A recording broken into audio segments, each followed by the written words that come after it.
area corrections, renovations, and the number banks, and buyer's trust over you.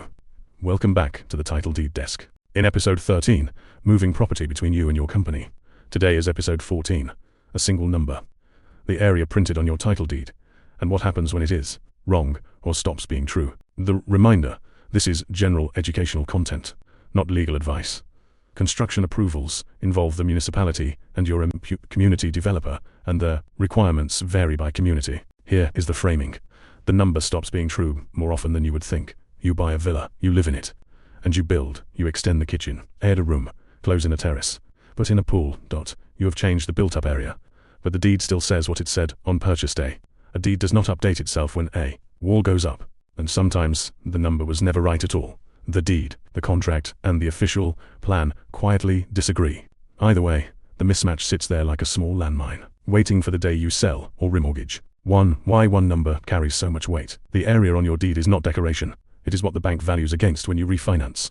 It is what the buyer's due diligence checks before transfer DOT. It is what a court relies on in a dispute, not the brochure, not the developer's floor plan, the registered record, and the official plan behind it.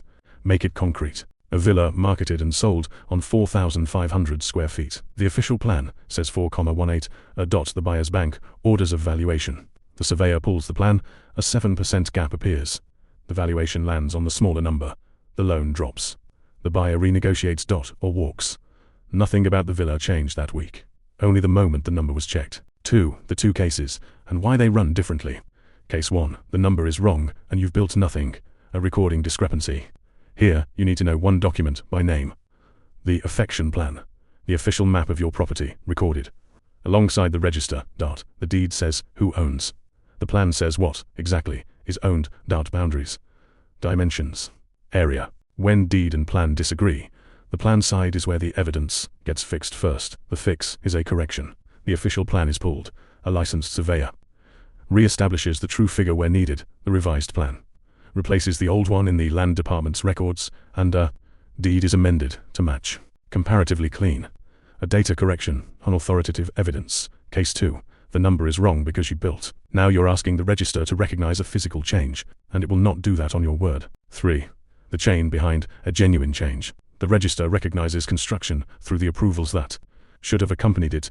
Municipality approval before the work, the permit, the drawings, the NOCs from your community developer and the relevant authorities. And at the end, a completion certificate confirming the finished work matches the approved plans. That certificate is the key that unlocks the deed update. Without it, the land department has no verified basis to change the area. And it won't. 4. The cost of building first and asking later. Unapproved work does not just fail to update your deed. It flags your property. When you sell, the gap between what is built and what is recorded surfaces. It can mean fines, demands to regularize or even restore. A stalled sale at the worst moment. The extension you were proud of becomes the reason the buyer walks. So the sequence is not optional. Permit, build, completion certificate, then deed amendment. Out of order, you spend years unwinding it. 5. Why this one loops worse than most. Walk into a trustee center and say the deed shows the wrong size. The counter cannot fix it.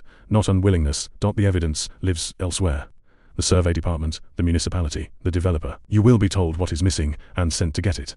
Then the next thing, then the next. The pieces sit in different buildings, under different authorities, and no counter's job is to hand you the full sequence up front. That assembly, which case you are in, the current plan, the survey, or the completion certificate, the NOCs, then the amendment, is exactly the work to finish before the deed is touched.